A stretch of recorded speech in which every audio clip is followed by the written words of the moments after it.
And the 8 a.m. advisory on Aaron is in. I'll show you what's changed in the last several hours. The impact of Aaron, high tides, rip currents, overwash from the hurricane, the warnings as it moves closer.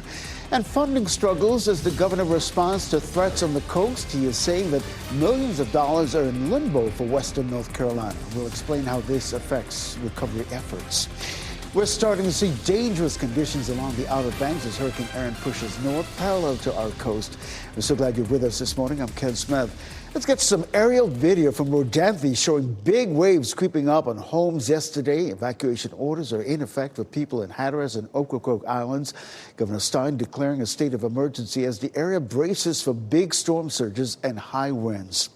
We, of course, have team coverage this morning on Aaron's impacts. We begin with meteorologist Elizabeth Gardner with new information on that storm's path. The newest thing is, boy, this storm just continues to get bigger and bigger in terms of the space that it's covering. You can see it looks very organized. Yesterday, it was dragging in some dry air, and it made the storm look ragged. Most of the storms were, and the activity was on the east side of it. Now it's really filling into the west, and of course, that's the side that's more likely to affect North Carolina. Starting to see some of the rain bands approaching the Outer Banks. You can see some rain off of Cape Lookout here, a little bit of rain off of Ocracoke and Hatteras Island as well. So that's going to push inland. Rain's not going to be the biggest impact from the storm. It's really going to be the storm surge. Right now, we'll take a look at the 8 a.m. advisory. It's 400 miles southeast of Cape Hatteras. And if our computer models are right, you know, it may wobble a little bit, but it's probably going to end up with the center of circulation about 200 miles off of Cape Hatteras overnight tonight. That'll be the closest pass. Winds right now at 100 miles per hour. It's Category 2 and will likely remain Category 2 as it passes by just to the east. But again, we're looking at storm surge that could be 2 to 4 feet. That's going to be the main impact along the Outer Banks. Already yesterday, we started to see some flooding, and that will only get worse this evening and early tomorrow morning. We'll also see some winds gusting up to 50 miles per hour, and of course, some heavy surf that could damage the beaches. So new this morning, the storm is much more organized. It's growing in space, and it may strengthen a bit as it moves past us. Right now, we're looking at some blue sky up above as we look at Wake County, but we're cloudy for the most part underneath. 71 degrees is our current temperature. A very small chance of a shower later on today, and the winds will begin to pick up later on this evening. I'll show you what they're likely to get to as we get into early tomorrow morning. Our highs this afternoon in the upper 80s, a little sunshine later on. Chris? Elizabeth, traffic-wise, it looks like we've seen some improvement here on I-87 at Lizard Lake Road. Good morning, I'm Chris Loving it here. We saw first responders at one point there. They're gone on the side of the road, and it looks like traffic is starting to continue again. Now, at one point, we did see a slowdown on the map. If we move out at a wider view here, there was this icon that was up, but it's since been moved that crashed. But you'll see the residual effects. That red right there, yeah, there's a bit of that slowdown that's still in effect, but should clear up here pretty soon, it looks like. Elsewhere, we're seeing what it looks like from NC 96 to 64 Business. If you're trying to get around this, it has went down from 48-minute delay down to 11 minutes in a delay. So there is obviously significant improvement there. Finally, I want to show you what your delays look like if you're traveling from Wake Forest. It looks like 14-minute if you're using US 1 South. From Knightdale, 7-minute delay if you're using I-87 South. And of course, if you are beginning your morning commute right now, keep us on the radio, 101.5 HD3. We will update you on any sort of situation that may slow down your commute. Getting back to our coverage of Hurricane Aaron, evacuation orders are in place and coastal communities are preparing for high winds and flooding from that storm. Our team is on the ground as the storm moves closer. WRAL's Sean Gallagher live the Outer Banks this morning. And Sean, what are you seeing as the sun has come up so far? Yeah, we can really see these waves increasing in intensity and the wind also as well as the waves crash into Jeanette's Pier. And you see them, you know, it looks beautiful right now when you see what it looks like as they crash here, picturesque. But it is a much different story when you go a little further south onto Hatteras Island. They got battered yesterday. Take a look at this video from the last high tide on Tuesday evening. Drone video shot by Jenny Kuhn shows just how strong Hurricane Aaron has been, even though it's so far away. Waves just thrashing the coast, already putting Highway 12 at risk of being flooded over, essentially shutting off any access to Hatteras Island. But today and tomorrow, officials say it'll only be worse. However, a few locals are deciding to ride this one out in their homes. It's already very skinny, and when the high tide comes in, it's already washed all the way up to the dune line. In a lot of places, like the vulnerable areas, Buxton, Rodanthe, and Hatters, going into Hatters Village. There's going to be a lot of erosion every time a big storm comes. A lot of sand is wiped out. It's going to be really bad for Rodanthe and Buxton.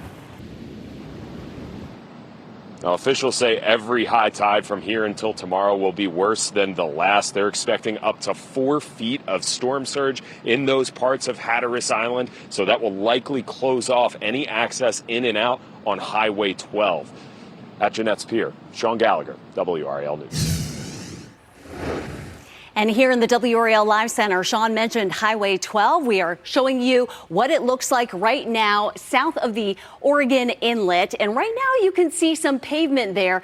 There's some sand covering that, but certainly things are going to change as this being the main route up and down the Outer Banks and very prone to overwash and flooding. Also want to show you this video that was posted by the Cape Hatteras Motel during high tide yesterday. And look at the ferocious surf. This will only continue to deteriorate as that area, Hatteras Island, expected to see dangerous surf, storm surge, and gusty wind conditions as Erin approaches. We'll keep tracking this for you here in the WRAL Live Center. Well, this morning, Governor Stein providing an update on the state's preparation and guidance for Hurricane Erin. And as we brace for that storm, FEMA funding is in question. WRAL's Ali Cadlebar live at the Emergency Operations Center. And Ali, we plan to ask Governor Stein about millions of dollars in Helene relief that's still in limbo. Yes, Ken, $200 million.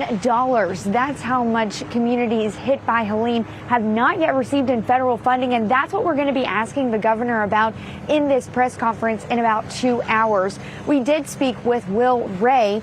He is the North Carolina Emergency Management Director. He says that funding is needed for those cities to bounce back financially. Only on WRAL, Ray told us what this could mean for future disasters in the state. I am concerned about our ability to respond well to the needs of our communities and what that could mean. And funding is an enormous part of that equation.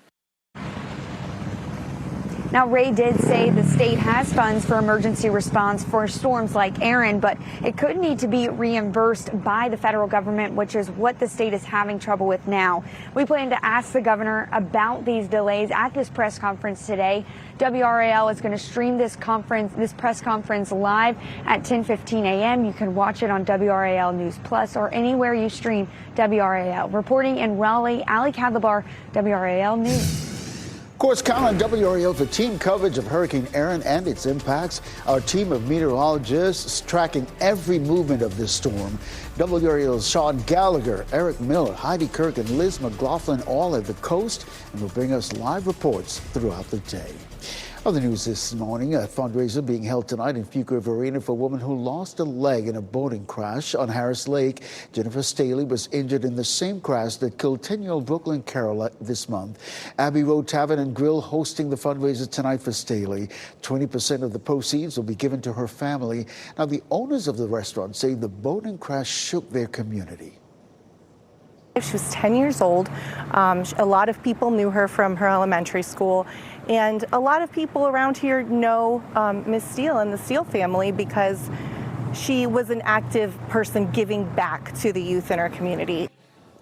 Well, that event runs from 5 this evening until 8 tonight. A longtime Wake County School Board member resigning. Lindsay McHaffey did not explain why she's resigning before the board went into its regularly scheduled closed session, but she said she's looking forward to spending more time with her family. McHaffey was first elected back in 2016. She was recently re-elected in November for a 4-year term. The board will need to open applications to fill McHaffey's seat for the next 3.5 years. The superintendent of North Carolina schools launching the state's new strategic plan today. The State Board of Education approving Superintendent Mo Green's plan this month. There's several key elements of the plan that includes increasing community engagement for schools and students, helping schools make career development plans, and expanding teacher recruiting and training. Tonight's celebration will be at Neuse River Middle School in Raleigh starting at 6 o'clock this evening. The Wake Forest Police Department celebrating the end of the summer and the start of the traditional calendar school year. The department hosting two Too Cool for School events today at Taylor Street Park. You can hang out with officers at the Spray Ground, and you can play basketball with the officers as well at Joyner Park Community Center. Both events getting on the way at 11 o'clock this morning, running until 1 this afternoon. WRAL, this reminder, we have you covered to start the traditional calendar school year. Find out how to transition your kids back into a sleep routine, the rules of the road around school buses, and a lot more pertinent information. You can find it all on WRAL.com. Just search the words "back to school." UNC football coach Bill Belichick addressing the media today as the new season approaches. Belichick and a few players will be speaking today. The Tar Heel season opener is less than a month away. They'll host TCU on Labor Day night. We'll have more on what the coach has to say in our evening newscasts starting at 4 this evening. One of the first rain bands from Aaron is starting to approach the Outer Banks here. Of course, storm surge has been affecting them already starting last night. We'll talk about what the biggest impacts will be for the next 24 hours. And speaking of which, Aaron's impacts. The Outer Banks preparing for overwash to cause flooding along major roadways, especially NC 12. We'll take a look at some of the impacts we're seeing at this hour. Wedding canceled by Aaron, a couple pushing back their big day as the hurricane moves up the coast. The story of their last-minute turnaround.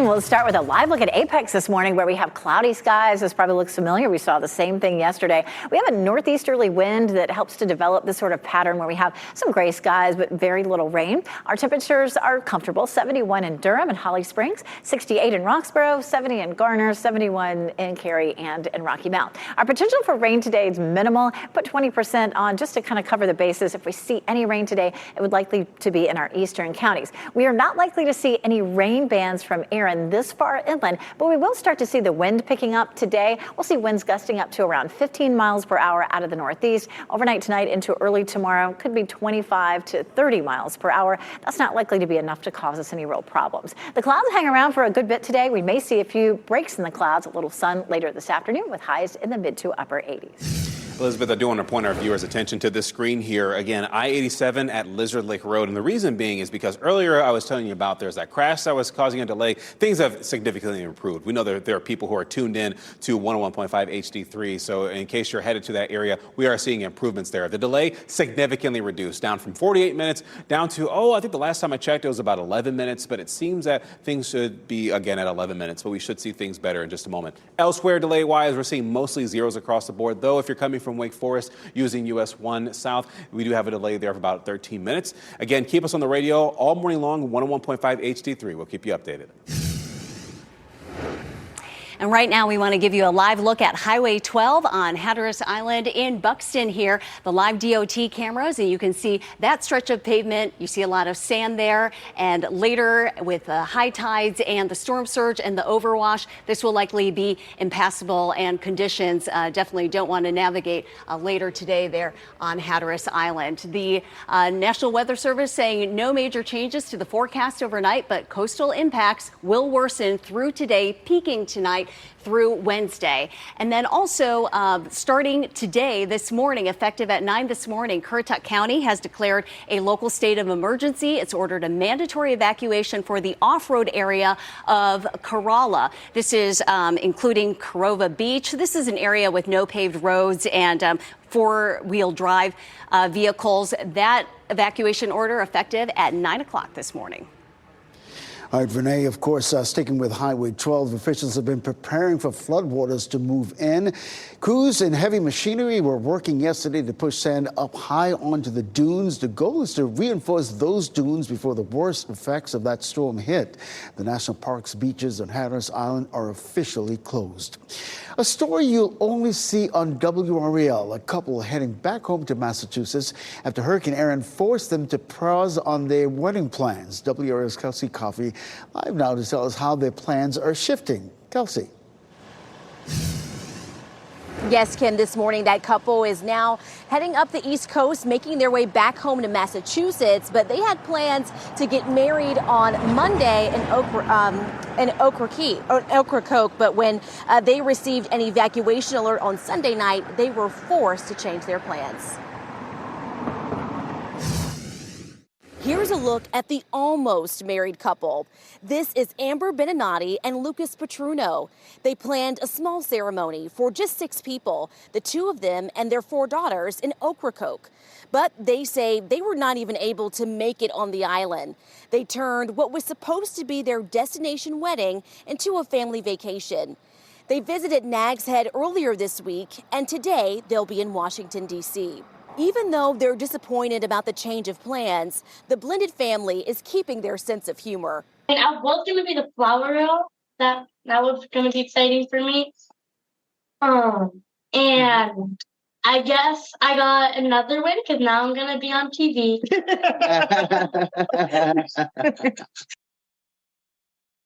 And that was Karina, the bride's daughter. She'll still get a shot at being the flower girl next year. The couple says that they plan to get married at the Outer Banks at sometime next summer. Kelsey Coffey, WRAL News. I'm in Raleigh. So happy that they're happy. Well, Hurricane Erin has been the top weather story for the last several days. But what else is brewing out there? Meteorologist Chris Michaels taking a closer look at 2 other systems in the Atlantic in the Ask the Meteorologist segment. Hey, Chris. Hey there, Ken. Yeah, so within the last half hour, we've gotten an update from the Hurricane Center. Still a 60% chance closer to the Lesser Antilles. Now a 40% chance off the coast of Africa. The storm that has a 60% chance, it's going to move into some cooler water that was upwelled by Hurricane Erin, so it's going to be a weaker storm. It's also going to be guided to the east by a front that passes through our area. It gives us the chance for some showers and storms by Sunday. In terms of the other storm, the one that has a 40% chance, it may take a little bit more of a southern trajectory, but its point in the globe is very far away from us, right? If there was any impact to U.S. soil, it'd be another 10 to 12 days from now. So, to take the models with a little bit of a grain of salt there. But it's just that time of year where this is not uncommon. We tend to see several storms within the Atlantic basin this time of year. We're at August 20th. This is when we start to enter into the peak of Atlantic hurricane season. The actual peak is September the 10th, and we're forecasting 13 to 15 named storms. As always, if you ever had any questions about the weather, you can send me an email with the subject line, Ask the Meteorologist. Hey, Chris, thanks. Well, let's talk about a story that's making headlines in Texas. Parts of that state capital evacuated during protests and reports of a possible threat. Now, the building was shut down and protesters moved outside. Demonstrators were there in support of State Representative Nicole Collier. She's been staying in the House chambers after refusing a security escort. This comes after a weeks-long dispute over redistricting, where several Democrats left the state. A source telling an NBC affiliate there in Texas the threat came from an anonymous report of a concerning social media post.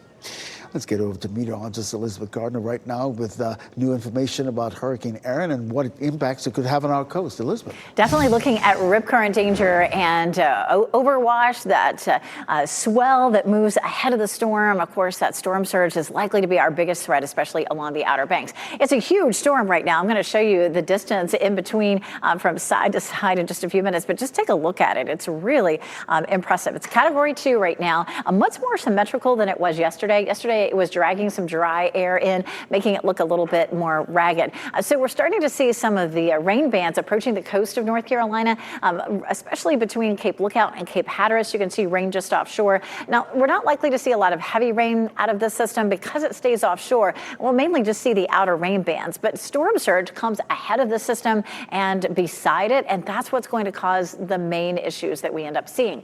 The new advisory at 8 a.m. didn't change too much. Still moving northwest at 13 miles per hour, still winds at 100 miles per hour, and now it's the center of circulation about 400 miles southeast of Cape Hatteras. This is a look at the forecast path. Remains Category 2, likely to see the biggest impacts late tonight, early tomorrow morning. Right there, that timestamp is 2 a.m. That next timestamp is 2 p.m. tomorrow. After that, it zips out into the Atlantic and away from North Carolina. I just remeasured this, taking it all the way from the rain bands in the east to the rain bands in the west, looking at 7 750 miles across. So just a huge, huge storm. Of course, because it's so huge, we're going to see impacts well from the center of the storm. So we'll have tropical storm force winds, especially affecting the Outer Banks, but we're not likely to have hurricane force winds. Those will stay much closer to the center of the circulation. So wind is not going to be a huge issue. We're not going to see a lot of wind damage out of this system. We'll watch it as it moves forward. We'll pause it at its closest pass to Cape Hatteras, about 200 miles from the center of circulation to Cape Hatteras, and that will happen at around 9 o'clock tomorrow morning. And then it moves right on out of here. Definitely we'll see some rain bands. Those rain bands will produce some gusts up to around 50 miles per hour, which is kind of medium. It's not hurricane force, but it could do some minor damage. The biggest damage will be from that 2 to 4 foot storm surge that affects most of the Outer Banks. Let's take a look at some of the winds, and you can see those winds really start to pick up as we get through early tomorrow morning. As we're taking a look at the situation now, I see two different crashes here. Both seem to be along I-40. Let me kind of show you a little zoom in on what we're seeing here. So one of these crashes there is on I-40 eastbound near the US 15 Durham Chapel Hill Boulevard area there. Nothing too significant, but just a slight slowdown to know about. And then there's that other crash there at Davis Drive in the southbound lane. But you'll see there's a slowdown also happening on the Durham Freeway. We'll be watching very closely to see as we are watching an improvement this morning on the roadway. You're watching WRAL News. We'll have an update on weather coming up in just a couple of minutes. As you get into your car, tune to WRAL News Plus on your radio. In Raleigh on 99.3 FM. In Durham, 96.5 FM. And everywhere on 101.5 HD3. Good morning at 8:26. I'm Ken Smith. Let's get right to meteorologist Elizabeth Gardner in the WRAL Severe Weather Center tracking our forecast. Lots of cloud cover greeting you this morning as you're heading out the door. 71 in Wilson, Durham, 72 in Fayetteville. So it's a comfortable start out there. We're likely to see the winds a little bit gusty. I mean, nothing very extreme. We'll see some gusts out of the northeast at about 15 miles per hour. That could pick up to 25 to 30 late tonight, early tomorrow, but that still shouldn't cause us any damage. This afternoon, we may see a few holes in the clouds. Temperatures will climb into the mid to upper 80s. Traffic-wise, I'm seeing two different crash icons, but I'll focus on one for right now. This is on Davis Drive near the southbound lane, not too far from Chapel Hill. And actually, the Durham freeway is right here. You'll see there's a slowdown for your morning commute, so just keep that in mind. Delay-wise, we're seeing mostly zeros across the area, but there are a couple of pockets, especially if you're coming from Wake Forest on US 1 south. And otherwise, I-85 at Duke Street, the US 501 looks pretty clear. No delays in that regard. All right, we'll give you a live look at the Outer Banks this morning as Hurricane Erin moves closer. Officials are warning people about high tides today and tomorrow. They're expected to be worse than yesterday. This is a live look just off Jeanette's Pier there in the Outer Banks. There were at least 15 ocean rescues along the coast Tuesday and roughly 60 on Monday. This morning, Governor Stein will give an update on the state's preparation and guidance for those at the coast. Yesterday, Governor Stein declared a state of emergency due to the dangerous flooding potential for the Outer Banks. WRAL will carry that news conference starting at 10:15 this morning. Ahead on Fox 50, how a couple is pushing back their special day after Erin canceled their wedding. Well, postponed it, actually. Next on Today, catching up with Angela Bassett.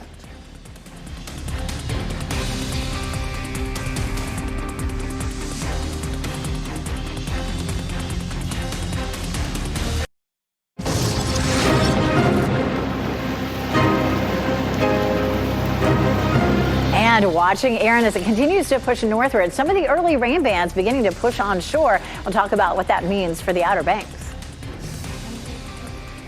And a live look at Highway 12 in Buxton. You can still see pavement for now. The work being done by the DOT to get it in the best shape possible before the storm. Watching for overwash. The effects of Hurricane Erin already being felt here on the Outer Banks. We'll show you what they're expecting today. We're going to push through this and, we're just going to work together and it's going to make us stronger. Wedding postponed. The couple's plans to get married in the Outer Banks stopped by Hurricane Erin. Well, they're making the most of this unfortunate situation. Thank you so much for joining us here on WRAL News on Fox 50. I'm Ken Smith. We always appreciate your time. Within the last half hour, we got an 8 a.m. advisory on Hurricane Erin. Right now, it's a Category 2 storm. It's estimated to be 750 miles wide. Here locally, it may be more breezy, but the biggest impacts are expected to be along the Outer Banks, where they could potentially see 2 to 4 feet of storm surge.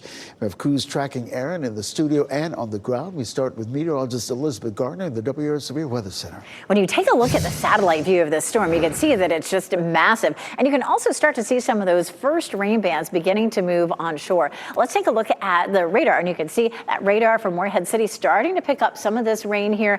The rainfall isn't going to be the biggest impact. We'll likely see maybe 1 to 2 inches, some pockets of maybe 3 to 4 inches. It's the storm surge that's going to cause the greatest issues.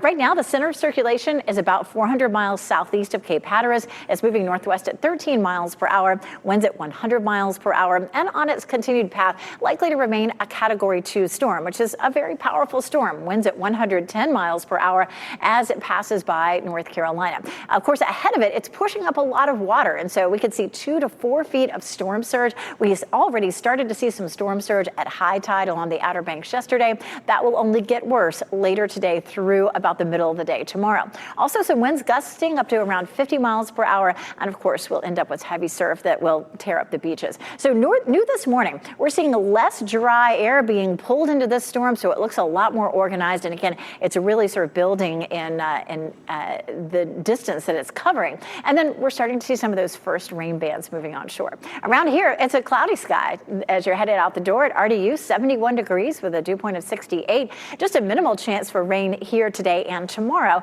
And the breeze will pick up a little bit too. Nothing damaging, but we'll take a look at the winds that'll pick up later on today. Expect today's high, 87. Traffic-wise, I'm keeping my eye on 2 different crash icons. Actually, one of them just disappeared as the transition was swooshing across your screen there. So we'll kind of move and show you what the residual effects of these are. This is north of Chapel Hill. There was a crash that's there, so we'll just kind of skip past that one and talk about this next one here. This one that's on Davis Drive in the southbound lane. Doesn't seem like it's a very serious one, but it's still something that may be something that impacts your morning commute, especially if you're trying to get to South Miami Boulevard. Keep that in mind. It's really on the Durham Freeway. We're seeing that slowdown there on I-85. So be careful if you're going out in that regard and giving yourself enough time to travel. Elsewhere, in terms of delays, we're seeing things pretty okay for the most part, but things are starting to kind of upgrade in terms of intensity. From Apex, if you're using US 1 North, a 9-minute delay there if you head into Raleigh, and if you're using US 1 South from Wake Forest, a 12-minute delay there. Keep us on the radio, 101.5 HD3 all morning long. If we see another moment of significant impact for your morning commute, we'll let you know. And here in the WRAL Live Center, we are keeping an eye on Highway 12, the main road up and down the Outer Banks. This is typically the figurative barometer about the impacts of Hurricane Erin. This is a live look at Buxton right now, and you can see the road is passable. But within the hour, we do have an update from the NCDOT. Their crews have gone out on different sections of Highway 12. For now, the road is passable. They're seeing some minor to moderate overwash in certain sections for Highway 12, and they do say that they expect the next high tide around 6:30 tonight to be even more severe than yesterday's. They also have their crews out today shoring up the dune line where needed. So if folks are driving on Highway 12 to get out, please use extreme caution. Give them room to work. Our Sean Gallagher is out at the Outer Banks right now as well. And Sean, I know you are at Nags Head right now, but earlier this morning you did start on Hatteras Island. Yeah, that's right. We headed down towards Rodanthe, but as we were making our way, we saw evidence of that overwash from overnight. And before high tide, we wanted to get out of there because we weren't sure if we would be able to get out all day. So we are here in Nags Head near Jeanette's Pier. I did just see there was a front end loader that was actually dumping sand on the vehicle entry here to try to block that from anybody coming in. So they're doing everything they can here to keep people safe. But it's a much different story a little bit further south on Hatteras Island. Take a look at this video from yesterday where there were just waves crashing into motels and homes right there along the shoreline. Drone video shot by Jenny Coons showing us the power of Hurricane Erin. And that was during high tide yesterday. And officials tell us it's only going to get worse today and tomorrow. But I spoke with a few locals there yesterday who said they're going to ride this out. They've gone through a number of storms and tell me they feel prepared. They all have thick skin. You have to, you know.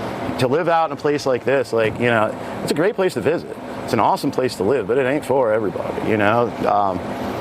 Everybody out here, you know, they're just hardened people. Now, they are going to have to be prepared for that 2 to 4 foot surge that is likely happening today. There's another high tide that's expected around 6 o'clock tonight where, again, officials believe that Highway 12 may become impassable. So those folks, they won't be able to get in or out once that happens. At Jeanette's Pier, Sean Gallagher, WRAL News. All right, well, this morning, Governor Stein providing an update on the state's preparation and guidance for Hurricane Erin. As we brace for that storm, FEMA funding is in question. WRAL's Ali Katlabar live at the Emergency Operations Center this morning. And Ali, we plan to ask Governor Stein about millions of dollars in Helene relief that's still in limbo. Yes, Ken, $200 million. That's how much communities hit by Helene have not yet received in federal funding. And that's what we're going to ask the governor today in the next hour at this press conference. And so we spoke with Will Ray. He is the North Carolina Emergency Management Director. He says that funding is needed for those cities to bounce back financially. Only on WRAL, Ray told us what this could mean for future disasters in the state. I am concerned about our ability to respond well to the needs of our communities and what that could mean. And funding is an enormous part of that equation. Now, Ray did say the state has funds to respond to emergencies like Hurricane Erin, but the problem is it needs to be reimbursed by the federal government. And so that's what the state is seeing right now. We plan to ask the governor about the delay in funding today at that press conference. WRAL will carry this press conference live at 10:15 a.m. You can watch it on WRAL News Plus or anywhere you stream WRAL. Reporting in Raleigh, Ali Kadlabar, WRAL News. Of course, count on WRAL for team coverage of Hurricane Erin as it churns in the Atlantic. Our team of meteorologists is tracking every movement of that storm. WRAL's Sean Gallagher, as you just saw, Eric Miller, Heidi Kirk, and Liz McLaughlin, all at the coast. They'll bring us live reports throughout the day today and tomorrow. The interactive hurricane tracker on the WRAL weather app allows you to see a storm's past, present, and future. You can watch that to see where the worst is likely to hit so you can stay safe. 4 firefighters are recovering this morning from an explosion in Wilmington. Investigators say a car hit the Eastern Carolina Veterinary Referral Building around 11:30 yesterday morning. The crash reportedly ruptured a gas line. Minutes later, the building exploded. One firefighter was taken to a local hospital there in the Wilmington area. The other 3 firefighters were released from the hospital.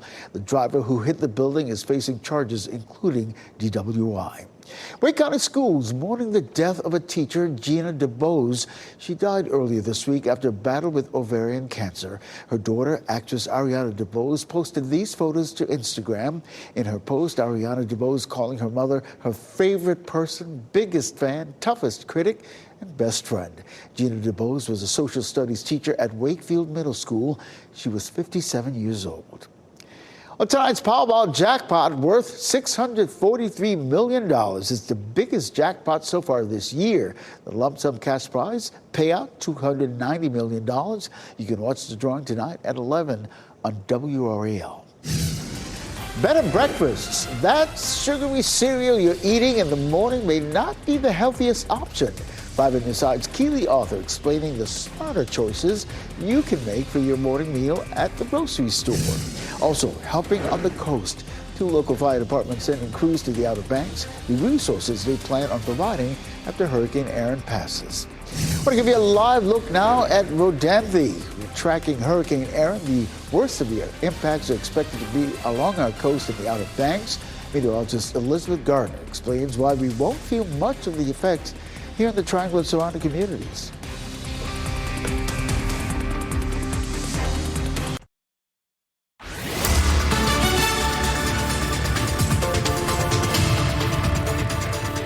.43 and starting off with cloud cover again this morning, just like yesterday. 71 in Wilson, 71 Durham, 72 in Fayetteville. The whirligigs are spinning around. There's a little bit of a breeze out there. We'll take a look at that in a minute. We'll check out what's happening in Apex down Salem Street. All is quiet. Our temperatures are fairly comfortable, a little bit on the muggy side. Right now, 71 for Durham, 70 in Garner, 71 in Cary and in Rocky Mount. And our hour-by-hour rain chances today are minimal, 20% for today and tomorrow. We're not likely to see see any rain bands from Aaron this far inland, but we'll probably see some breezy conditions. Right now, our wind is out of the northeast, 5 to 10 miles per hour, but no gusts. The gusts would appear in the whitebacks on the right. But later this afternoon, we could see some gusts up to 15 miles per hour. Overnight tonight and early tomorrow, it could be up to 25 or 30 miles per hour. Still, I wouldn't expect that to cause any real damage. Our temperatures this afternoon will be warm, climbing into the mid to upper 80s.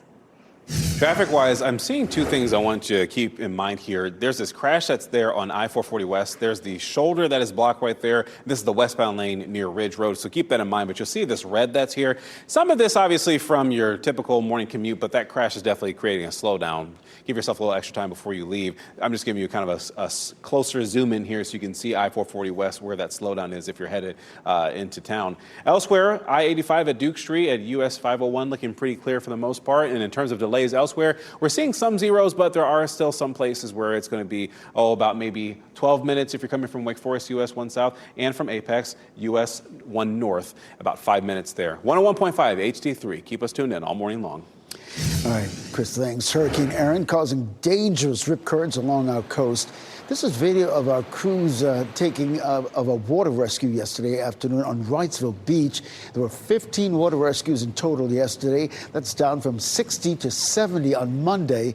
Ocean rescue crews hope to see that number trend even lower today. 2 local fire departments already sending teams to help with potential rescues on our coast. 6 members of the Knightdale Fire Department's Swift Water Rescue team left for Plymouth yesterday. That's more than an hour inland from the Outer Banks. They're partnering with the Wake Forest Fire Department Swift Water Rescue team. Their members left yesterday as well. Both teams will be prepared to help with rescues where needed. You already know that sugary cereal isn't exactly a healthy food, but recent study finds breakfast cereals marketed to children may be getting even worse. 5 on your side's Keeley Arthur is here with how to make smarter choices at the grocery store. The study looked at newly launched breakfast cereals between 2010 and 2023, specifically geared to kids age 5 to 12. And check this out. Over that time, the fat, sodium, and sugar content trended higher, while some of the good stuff like protein and fiber dropped. Sugar levels in these cereals were especially concerning. On average, one serving had 45% of the recommended amount of added sugar a child should have over an entire day. Cereals are convenient and can be a good source of some nutrients. That's why choosing the right one really makes all the difference. When shopping for cereal, don't just look at the front of the box. Flip it over and take a close look at the ingredients list and the nutrition facts. Ingredients are listed in order of amount from most to least. So whole grains like whole wheat, oats, or barley should be the first ingredient. And I want you to take a look at portion control. Most people don't realize they're feeding themselves or their child far more than the recommended serving. Keeley Arthur, 5 on your side. Well, right now, volunteers at the Durham Rescue Mission are getting ready for a back-to-school celebration.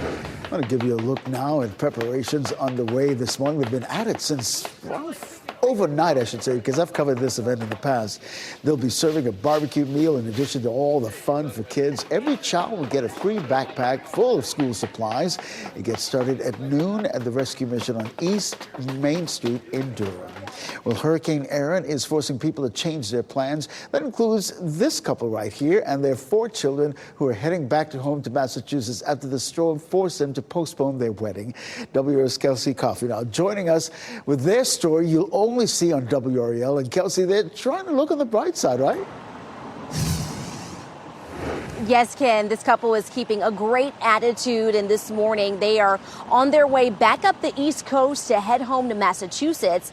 They had plans to tie the knot on Monday in Ocracoke, but when they received an evacuation alert on Sunday night, they were forced to change their plans.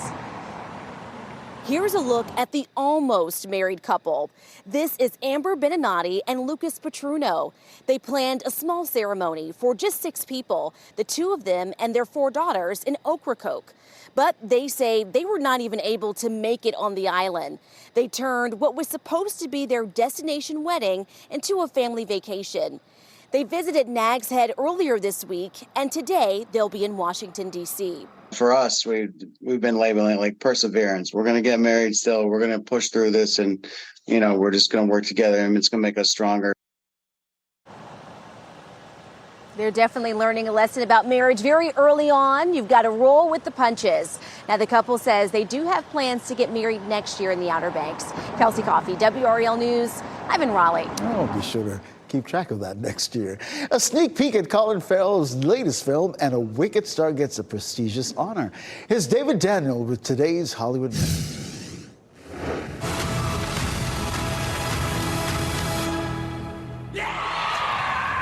Colin Farrell presses his luck in his latest film. The actor plays a gambling addict trying to pay back his casino debts in Ballad of a Small Player. Tilda Swinton co-stars in the psychological thriller, which arrives in theaters and on Netflix in October. Cynthia Erivo has a new reason to celebrate. The actress will receive the Santa Barbara Film Festival's Kirk Douglas Award for Excellence in Film. The Oscar-nominated Wicked star already has a Tony, Grammy, and Emmy to her name and will be honored at the annual event in December. Perfection is not just about control. Black Swan soars to new heights. The Oscar-winning film will be shown on IMAX screens for the first time in honor of its 15th anniversary. Fans can relive Natalie Portman's ballet moves in theaters nationwide August 21st and 24th.